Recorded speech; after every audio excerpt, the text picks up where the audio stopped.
মান হুয়া আলামু ফিদ দুনিয়া মা সাওয়াল্লাহ ইয়া মুসা, ওগো আল্লাহর নবী মুসা, আল্লাহর দুনিয়ায় আল্লাহর পরে সবচেয়ে বড় আলেম কে? সেদিন আপনি বলেছিলেন আনা আলামু ফিদ দুনিয়া মা সাওয়াল্লাহ, আল্লাহর পরে আমি সবচেয়ে বড় আলেম। আপনাকে এই কথা জানানোর জন্য আল্লাহ আমাকে বলতে বলেছেন, তাই জিজ্ঞাসা করেছি। এই পাখিটা পানির মধ্যে থেকে যেই ফুটা পানি পান করেছে, অতটুক পরিমাণ হলো আপনার এলেম, আর এক ফুটা পানি ঠোঁট থেকে পড়ে গেছে, অতটুক আমার এলেম। আর গোটা দুনিয়ায় সাগর সমুদ্র ভরা যত পানি আছে সম পরিমাণ আমার আর আপনার আল্লাহর এলেম। ওমা উতিতুম মিনাল ইলমি ইল্লা কালিল, তোমাকে যত এলেমই দেয়া হোক না কেন, সারা দুনিয়ায় হাজার হাজার লক্ষ লক্ষ আবিষ্কার তুমি করো না কেন বান্দা, আমার বিশাল এলেম থেকে তোমাকে সামান্য একটা এলেম দান করা হয়েছে। আল্লাহ পাক রব্বুল আলামিনের পক্ষ থেকে আমাকে যে পরিমাণ এলেম আর জ্ঞান দান করা হয়েছে, এই এলেম আর জ্ঞানের উপরে আমাকে দায়িত্ব দেয়া হয়েছে। তোমার এই জ্ঞান বুদ্ধি বিবেক বিবেচনা খাটাইয়া তুমি সৃষ্টিকর্তাকে খুঁজে নাও। সৃষ্টিকর্তা কে? একটু বলবেন না কে? আমার আপনার সৃষ্টিকর্তা কে? যতবার বলবেন আল্লাহ, প্রত্যেকবার 4000 করে নেকি পাবেন। সৃষ্টিকর্তা কে? খুঁজে নেন তাকে আপনার ব্রেন খাটাইয়া। এই ব্রেন দিয়ে তুমি মোবাইল খুঁজে নিলে, এই ব্রেন দিয়ে কম্পিউটার খুঁজে নিলে, এই ব্রেন দিয়ে লাইট মাইক কারেন্ট খুঁজে নিলে, এই ব্রেন দিয়ে তুমি বিমান রকেট বানানো খুঁজে নিলে, এই ব্রেন দিয়ে তুমি মাটির নিচের পাথরের পাহাড় খুঁজে নিলে, এই ব্রেন দিয়ে তুমি মঙ্গল গ্রহ খুঁজে নিলে, এই ব্রেন দিয়ে তুমি চাঁদে অবস্থান করা যাবে কিনা তা খুঁজে নিলে, এই ব্রেন দিয়ে মধ্য আকর্ষণ স্টেশন বানানো যাবে কিনা তা তুমি খুঁজে নিলে। এই ব্রেন খাটাইয়া 3-4 প্রকারে ধানের বুরুন বিষয়ে নতুন এক প্রকার ধান তুমি বের করা শিখলে। কাজে তোমার ব্রেন আছে, ব্রেন খাটায় তুমি আল্লাহকে খুঁজে নাও। কয়জনে পারবো আল্লাহকে খুঁজে নিতে? কয়জনে পারবো? আমার দায়িত্ব ছিল আল্লাহকে খুঁজে নেওয়া। অবশ্য ব্রেন কাটাইলে আমি আল্লাহকে খুঁজে পাবো। সাজার মে হাজার মে তেরি রঙ্গ বো হায়, যেদার দেখতা হো উদার তু হি তু হ্যায়। গাছের মধ্যে আল্লাহ, মাছের মধ্যে আল্লাহ, ফলের মধ্যে আল্লাহ, ফুলের মধ্যে আল্লাহ। কথা কন? যেদার দেখতা হো উদার তু হি তু হ্যায়। একটু ব্রেন খাটাইলে সব জায়গায় আল্লাহকে খুঁজে পাওয়া যায়। খুদার কুদরতের মধ্যে আল্লাহ লুকায়িত, ঠিক না? এই গ্যান্ডারিয়া আমাদের এদিকে লাগাই নাকি? না লাগালিও খান তো। অত মাটিতে হয় না উপর দিয়ে হয়? মাটিতেই তো হয়। খেজুর গাছ মাটিতে, খেজুর গাছের রস আগায় যাইয়ে মিঠি হয়, আর আখের রস গোড়ায় থেকে মিঠি হয়, আগায় যাতে যাতে নুনতা হয়ে যায়। একই মাটি থেকে রস নিল খেজুর গাছ আর আখ, আখের রস গোড়ায় থাকতে মিঠে হয়, আর আগায় যাইয়ে লবণ নুনতা নুনতা হয়ে যায়। আর খেজুর গাছের রস গোড়ায় থাকতে নুনতা নুনতা, আগায় গেলেই মিঠে হয়ে যায়। এই পার্থক্য ঘটায় দেয় কে? আল্লাহু আকবার। আল্লাহ, ঠিক কি ঠিক না? ছয় কি বলা হয়? ইলিশ মাছ। ইলিশ মাছ গভীর পানির মাছ না? গভীর পানি। আমাকে গেরে ইলিশ মাছ হয় নাকি? হয়। গেরের ইলিশ মাছের নাম হলো সিলভার কাপ। জানে গেরের ইলিশের নাম কি? Silver cup. ওরে উপরে 1 দাঁড়াত পানিতেও সে হয়। ইলিশ মাছ গভীর পানির মাছ। 60 হাত পানির তলে ঠান্ডা জায়গায় ইলিশ থাকে। সেই ইলিশ মাছ খাইলে পেট গরম হয়। আবার সেই গরম পেটে ঠান্ডা করতে জন্য কি খাওয়া লাগে? 60 হাত উপরে নারকেল গাছের মাথায় গরম ডাব, গরম জায়গার ডাব খাইয়ে ঠান্ডা জায়গার ইলিশ খেয়ে যে পেট গরম হয়, ওই গরম রে ঠান্ডা করতে গরম জায়গার ডাব খাইয়া। এই উল্টো পাল্টা কুদরত কার? একটু কার? কিয়ামত পর্যন্ত আনেওয়ালা মানুষের জন্য যাহা কিছু দরকার হিদায়াতের জন্য, মানবতা শিক্ষার জন্য, সমস্ত শিক্ষা নবী আলাইহিস সালাতু ওয়াস সালামকে আল্লাহ পাক এ মাসে দিয়ে আসার সময় মুসলমানদের শ্রেষ্ঠ ইবাদত খামসু সালাওয়াত ইফতারাজাহুন্নাল্লাহ, আল্লাহ তাআলা 5 ওয়াক্ত নামাজ ফরজ করে দিয়ে সূরা বাকারার শেষ 2 আয়াত আমানার রাসূল থেকে শেষ পর্যন্ত সামনে বসাইয়া পড়াইয়া দিয়ে আবার উল্লেখিত যানবাহনে করে আমাদের কাছে দুনিয়ায় পাঠিয়ে দিয়েছিলেন। মাসটা এ কারণে অত্যন্ত দামি। সময়ের দিক দিয়ে দামি, মাগরিব বাদ ওয়াজ করাও শোনার সুন্নতি টাইম। গভীর রাত 1টা 2টা 3টে সারা রাত পর্যন্ত বয়ান করে অবশেষে খেচড়ি তেহারি পাকাইয়া সাহাবাই কিরামদেরকে খাওয়াইয়া বিদায় দিয়েছেন হুজুর, এমন একটা মাহফিলের ইতিহাস নাই। ফজর বাদ 1-1.5 ঘন্টা, মাগরিব বাদ 1-1.5 ঘন্টা হুজুর বয়ান করছেন, এর প্রচুর ইতিহাস আছে। তো নবী রাসূলদের বয়ানের সুন্নতি একটা টাইম এ জামানায় আমরা অনুসরণ করে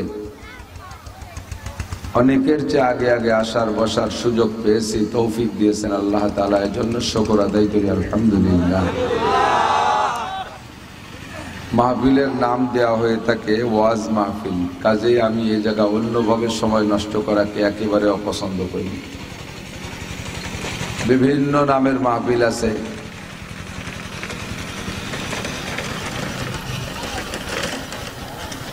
বিশ্ব সেরা পরিবহন একটা,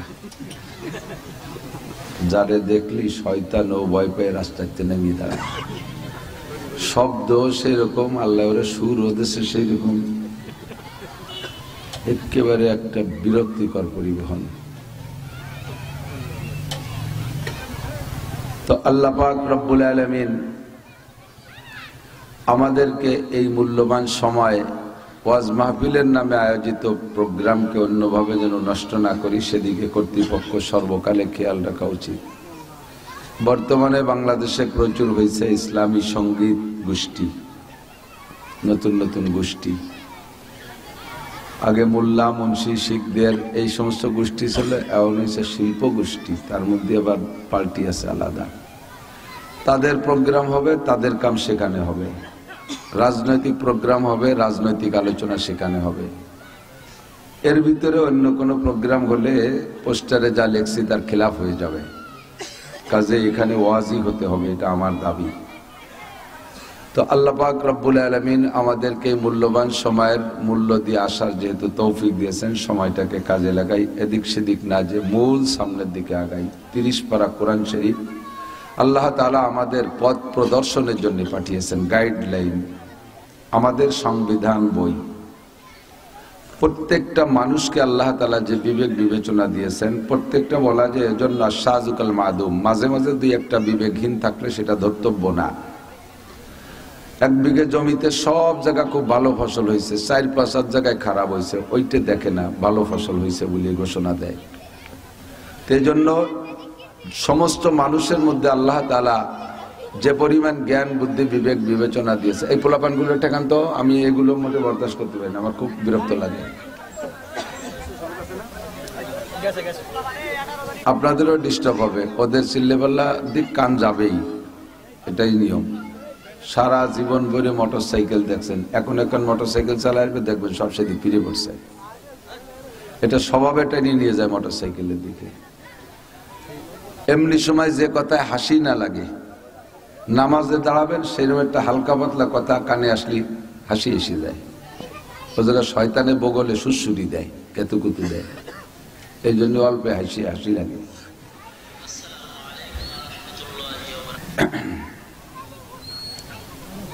তো মানুষকে আল্লাহ তাআলা যে জ্ঞান বুদ্ধি বিবেক বিবেচনা দিয়েছে, এই জ্ঞান বুদ্ধি বিবেক বিবেচনাকে ব্যবহার করে মানুষে কত না থাকা জিনিস আবিষ্কার করছে না। আমরা ছোটবেলায় যা না দেখেছি, এই 30-40 বছরের মধ্যে কত কিছু দেখতেছি। মোবাইল ছিল না, ক্যামেরা ছিল না, মাইক ছিল না, কারেন্টের লাইট ছিল না, কত তাই ছিল না, সব না থাকা জিনিস আবিষ্কার করেছে মানুষেই। এ বুদ্ধি আল্লাহ মানুষকে দিয়েছে, এর একটাও আল্লাহ তাআলা নিজে হাতে তৈরি করে দেন নাই। এর মূল কেমিক্যাল আল্লাহ তাআলা দিয়েছেন, কিন্তু সংযোগ দিয়ে একটার সাথে একটা মিলাইলে এমন সুন্দর কিছু হবে, এ বুদ্ধি আল্লাহ তাআলা মানুষকে দিয়েছে। মানুষের বুদ্ধি দিয়ে মানুষ বিমান বানাইয়া 1000 কিলোমিটার বেগে পথ চলতেছে, আকাশে উড়তেছে। রকেট বানাইয়া মঙ্গল গ্রহে যায়, চাঁদে যায়, মধ্য আকর্ষণে স্টেশন তৈরি করতেছে। মানুষকে আল্লাহ কত জ্ঞান দিয়েছে, 1 মুঠ মাটি ধরে নাড়াচাড়া করে নাকে শুকে বলে দিতে পারে এ জায়গায় দিয়ে রেল লাইন বানানো যাবে কি যাবে না, এখানে কত ওয়েটের বিল্ডিং এখানে তৈরি করা যাবে, এখানে এই বরাবর ব্রিজ করা যাবে কি যাবে না, সয়েল টেস্ট, মাটি পরীক্ষা করে বলে দিচ্ছে। মাটির উপরে বসে মাটির উপর ভাগ দেখে বলে দিতে পারে এখানে মাটির নিচে খনিজ সম্পদ কি আছে। আজীব হবেন। যারা জানেন তারা আমাকে সহযোগিতা করতে পারবেন, যারা না জানবেন তারা শুনে নেবেন। আমি সচক্ষে দেখে আসছি। উত্তরবঙ্গে গিয়েছিলাম, দিনাজপুর, পঞ্চগড়। ওখানে গিয়ে দেখলাম পাথরের খনি। এই যে পাথর আসছে না আপনাদের রেল লাইনের দিকে দিচ্ছে, খুব মজবুত শক্ত পাথর, এটা বাংলাদেশি পাথর। এই পাথর বের করতেছে মাটির নিচে 2000 ফিট নিচের থেকে। ইউক্রেন রাশিয়া যুদ্ধ চলতেছে না, ওই ইউক্রেনের বিজ্ঞানী সে আইসা ও জায়গা দেখে কিভাবে বুঝলো এই জায়গা 2000 ফিট মাটির নিচে একটা পাথরের পাহাড় আছে। ও তো ও জায়গায় দিয়ে তল দিয়ে ডুবোই বেড়ায় না। ইউক্রেন দিয়ে ওই মাসটা আইসে একবার দেখে গেছে, পরে এসে আমাকে কইছে আমারে কম এটায় পাথর উঠে দিচ্ছি। ওই জায়গায় এসে মাটি দেখে মাটি টেস্ট করে বুঝতে পারছে এখানে 2000 ফিট নিচে পাথরের পাহাড় আছে। যেভাবে অকাতরে পাথর উঠছে আরো 100 বছর উঠাইতে পারবে, পাথর কমবে না। সিস্টেম দেখে আর এক আজীব হয়ে গেলাম। মাটির নিচে যাওয়ার লিফট বানাইছে। মাত্র 2 মিনিটের ভিতরে এই লিফটে করে 10 জন করে কর্মী মাটির নিচে যাচ্ছে। 2 মিনিটে 2000 ফিট নিচে চলে যায়। সেখানে যাইয়া বোমা সেট করে দিয়ে আসে পাথরের গায়ে, পাহাড়ের গায়ে। উপরের থেকে রিমোট চাপে ওরা উঠে আসে বোমা সেট করে দিয়ে। এই রিমোট চাপলে ওখানে ওই বোমা বাস্ট হয়। এরপরে পাহাড় টুকরো টুকরো হয়ে খান খান হয়ে পড়ে। আবার ওই জায়গায় হ্যামার বানানো আছে মেশিন দিয়ে, সেই হ্যামারে পাথর ছোট করে। ওখানে আবার মাটির নিচ থেকে উপর পর্যন্ত রেলগাড়ি বানানো আছে। রেলের বগিতে ওই পাথর উঠে দেয়, আর সেই নিচের থেকে রেলগাড়িতে উপরে টাইনে উঠে। আমি দেখে আসছি। কত জ্ঞান! এইভাবে আল্লাহ তাআলা জ্ঞান দিয়েছে, দিয়ে মানুষকে দিয়ে এত কিছু আবিষ্কার করানোর পরে মানুষে মনে করে যে আল্লাহ বলতে কিছু নাই, যা করি সব আমরাই করি। আল্লাহ পাক বলেন তোমারে যা দিয়েছি, তুমি যে পাথর উঠোচ্ছ ও জায়গায় পাথরের পাহাড় কি তোমার আব্বা বানাই থুয়েছে? কি বানাইছে? তুমি ওই জায়গায় ডুবাইয়া পাথর আনতে গেছো, যদি আমি চাপ দিয়ে আটকাই দেই। আমার ওই জায়গার ম্যানেজার বলতেছিল হুজুর যাবেন নাকি নিচে? আমি কোনো মতো সম্ভব না। অত নিচে গেলি যদি ফেরেশতা এসে কয় মার রব্বুকা, কবর তো হয়ে গেছে। মরার আগেই যদি কয় মার রব্বুকা, যে কয়জন গেছে ওই কয়জন ফিরে আসতে পারে। আমি সেই জোয়ার উপরে থাকি, আমি যাব না। তো আল্লাহ পাক বলেন ওয়ামা উতিতুম মিনাল ইলমি ইল্লা কালিল। চাঁদে যাও, মঙ্গল গ্রহে যাও, মধ্যাকর্ষণের স্টেশন বানাও। 6 মাইল মাটির নিচের তলে কি আছে সব তুমি বলতে পারো। তোমার যত জ্ঞানই থাকুক না কেন বান্দা, তুমি জেনে নাও ওয়ামা উতিতুম মিনাল ইলমি ইল্লা কালিল। আমার মহা জ্ঞানের সাগরের থেকে তোমাকে দেওয়া হয়েছে অতি সামান্য, একেবারে 1 জাররা দিছি, বাকি সব আমার কাছে। মুসা খিজির আলাইহিমা সালাতু আসসালাম সাগরের পাড় দিয়ে চলতেছেন। কত দূর যাওয়ার পরে একটা নদী আসছে, নদীর পাড় দিয়ে হাঁটছেন। এবার ওই নদী পার হওয়ার প্রসেস আসছে। নদী পার হবেন, নৌকাওয়ালা খিয়াওয়ালার সাথে কন্টাক্ট পার করে দিবা। খিয়াওয়ালা কন্টাক্ট নেছে, অন্য যত যাত্রী হচ্ছে সবাই পয়সা দেবে। আপনারা 2 হুজুর পয়সা দিতে পারবেন না, ফিরি উঠবেন। 2 জনকে নৌকায় উঠাইয়া নিয়া মাঝ নদীতে যখন গিয়েছে, তখন মুসা আলাইহিস সালাম, খিজির আলাইহিস সালাম নদীর ভিতরটা দেখতেছেন। দেখে একটা পাখিতে পানির মধ্যে মুখ দিয়া একটু পানি পান করলো।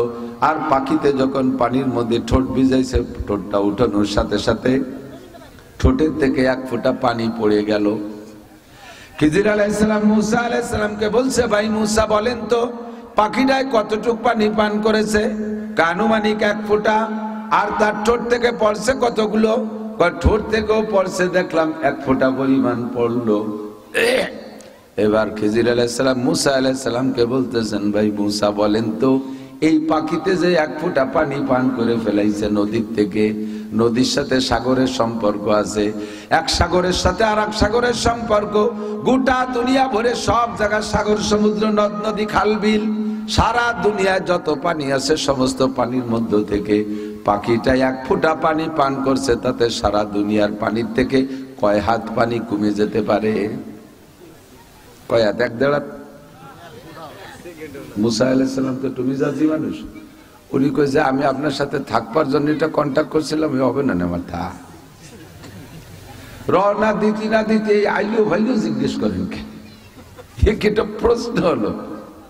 সারা দুনিয়া ভরে পানি, সাগর সমুদ্র নদ নদী খাল বিল ভরা পানি, ওর থেকে একটা পাখিতে এক ফোঁটা পানি খাইলো, আর এই সাগরের থেকে কটটুক পানি কমিয়ে গেল। এ মাপার মতো কি দুনিয়ায় কোনো যন্ত্র আছে?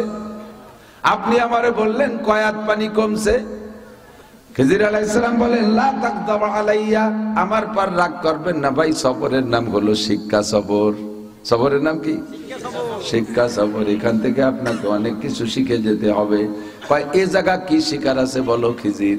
কয় এই জায়গা শিকার হলো আপনি কয়েকদিন আগে উম্মতকে সামনে করে নিয়ে 6 লক্ষ বনি ইসরাইলকে সামনে করে নিয়ে আপনি তাওরাতের হাফেজ, 10 লক্ষ আয়াতের হাফেজ আপনি বয়ান করতেছিলেন। আপনার শ্রোতা একজন আপনাকে জিজ্ঞেস করেছিল মা মান হুয়া আলামু ফিদ দুনিয়া মা সাওয়াল্লাহ ইয়া মুসা, ওগো আল্লাহর নবী মুসা, আল্লাহর দুনিয়া আল্লাহর পরে সবচেয়ে বড় আলেম কে? সেদিন আপনি বলেছিলেন আনা আলামু ফিদ দুনিয়া মা সাওয়াল্লাহ, আল্লাহর পরে আমি সবচেয়ে বড় আলেম। আপনাকে এই কথা জানানোর জন্য আল্লাহ আমাকে বলতে বলেছেন, তাই জিজ্ঞাসা করেছি এই পাখিটা পানির মধ্যে থেকে যেই ফুটা পানি পান করেছে অতটুক পরিমাণ হলো আপনার এলেম, আর এক ফুটা পানি ঠোঁট থেকে পড়ে গেছে অতটুক আমার এলেম। আর গোটা দুনিয়ায় সাগর সমুদ্র ভরা যত পানি আছে সম পরিমাণ আমার আর আপনার আল্লাহর এলেম। ওমা উতিতুম মিনাল ইলমি ইল্লা কালিল, তোমাকে যত এলেমই দেয়া হোক না কেন, সারা দুনিয়ায় হাজার হাজার লক্ষ লক্ষ আবিষ্কার তুমি করো না কেন বান্দা, আমার বিশাল এলেম থেকে তোমাকে সামান্য একটা এলেম দান করা হয়েছে। আল্লাহ পাক রব্বুল আলামিনের পক্ষ থেকে আমাকে যে পরিমাণ এলেম আর জ্ঞান দান করা হয়েছে, এই এলেম আর জ্ঞানের উপরে আমাকে দায়িত্ব দেয়া হয়েছে। তোমার এই জ্ঞান বুদ্ধি বিবেক বিবেচনা খাটাইয়া তুমি সৃষ্টিকর্তাকে খুঁজে নাও। সৃষ্টিকর্তা কে? একটু বলবেন না কে? আমার আপনার সৃষ্টিকর্তা কে? যতবার বলবেন আল্লাহ, প্রত্যেকবার 4000 করে নেকি পাবেন। সৃষ্টিকর্তা কে? খুঁজে নেন তাকে আপনার ব্রেন খাটাইয়া। এই ব্রেন দিয়ে তুমি মোবাইল খুঁজে নিলে, এই ব্রেন দিয়ে কম্পিউটার খুঁজে নিলে, এই ব্রেন দিয়ে লাইট মাইক কারেন্ট খুঁজে নিলে, এই ব্রেন দিয়ে তুমি বিমান রকেট বানানো খুঁজে নিলে, এই ব্রেন দিয়ে তুমি মাটির নিচের পাথরের পাহাড় খুঁজে নিলে, এই ব্রেন দিয়ে তুমি মঙ্গল গ্রহ খুঁজে নিলে, এই ব্রেন দিয়ে তুমি চাঁদে অবস্থান করা যাবে কিনা তা খুঁজে নিলে, এই ব্রেন দিয়ে মধ্য আকর্ষণ স্টেশন বানানো যাবে কিনা তা তুমি খুঁজে নিলে। এই ব্রেন কাটাইয়া 3-4 প্রকারের ধানের বুরুন বিষয়ে নতুন এক প্রকার ধান তুমি বের করা শিখলে। কাজে তোমার ব্রেন আছে, ব্রেন খাটায় তুমি আল্লাহকে খুঁজে নাও। কয়জনে পারবো আল্লাহকে খুঁজে নিতে? কয়জনে পারবো? আমার দায়িত্ব ছিল আল্লাহকে খুঁজে নেওয়া। অবশ্য ব্রেন কাটাইলে আমি আল্লাহকে খুঁজে পাবো। সাজার মে হাজার মে তেরি রঙ্গ বো হায়, যেদার দেখতা হো উদার তু হি তু হ্যায়। গাছের মধ্যে আল্লাহ, মাছের মধ্যে আল্লাহ, ফলের মধ্যে আল্লাহ, ফুলের মধ্যে আল্লাহ। কথা কন? যেদার দেখতা হো উদার তু হি তু হ্যায়। একটু ব্রেন খাটাইলে সব জায়গায় আল্লাহকে খুঁজে পাওয়া যায়। খুদার কুদরতের মধ্যে আল্লাহ লুকায়িত, ঠিক না? এই গ্যান্ডারিয়াক আমাদের এদিকে লাগাই নাকি? না লাগালিও খান তো। ও তো মাটিতে হয় না উপর দিয়ে হয়? মাটিতে তো হয়। খেজুর গাছ মাটিতে। খেজুর গাছের রস আগায় যাইয়ে মিঠি হয়, আর আখের রস গোড়ায় থেকে মিঠি হয়, আগায় যাতে যাতে নুনতা হয়ে যায়। একই মাটি থেকে রস নিল খেজুর গাছ আর আখ, আখের রস গোড়ায় থাকতে মিঠে হয়, আর আগায় যাইয়ে লবণ নুনতা নুনতা হয়ে যায়। আর খেজুর গাছের রস গোড়ায় থাকতে নুনতা নুনতা, আগায় গেলেই মিঠে হয়ে যায়। এই পার্থক্য ঘটায় দেখে আল্লাহু আকবার। আল্লাহ ঠিক কি ঠিক না? ছয় কি বলা হয়? ইলিশ মাছ। ইলিশ মাছ গভীর পানির মাছ না? গভীর পানি। আমাকে গেরে ইলিশ মাছ হয় নাকি? হয়। গেরের ইলিশ মাছের নাম হলো সিলভার কাপ। জানে গেরের ইলিশের নাম কি? Silver cup. ওরে উপরে 1 দাঁড়াত পানিতেও সে হয়। ইলিশ মাছ গভীর পানির মাছ। 60 হাত পানির তলে ঠান্ডা জায়গায় ইলিশ থাকে, সেই ইলিশ মাছ খাইলে পেট গরম হয়। আবার সেই গরম পেটে ঠান্ডা করতে জন্য কি খাওয়া লাগে? 60 হাত উপরে নারকেল গাছের মাথায় গরম ডাব, গরম জায়গার ডাব খাইয়ে ঠান্ডা জায়গার ইলিশ খেয়ে যে পেট গরম হয়, ওই গরম রে ঠান্ডা করতে গরম জায়গার ডাব খাইয়া। এই উল্টো পাল্টা কুদরত কার একটু কনকা।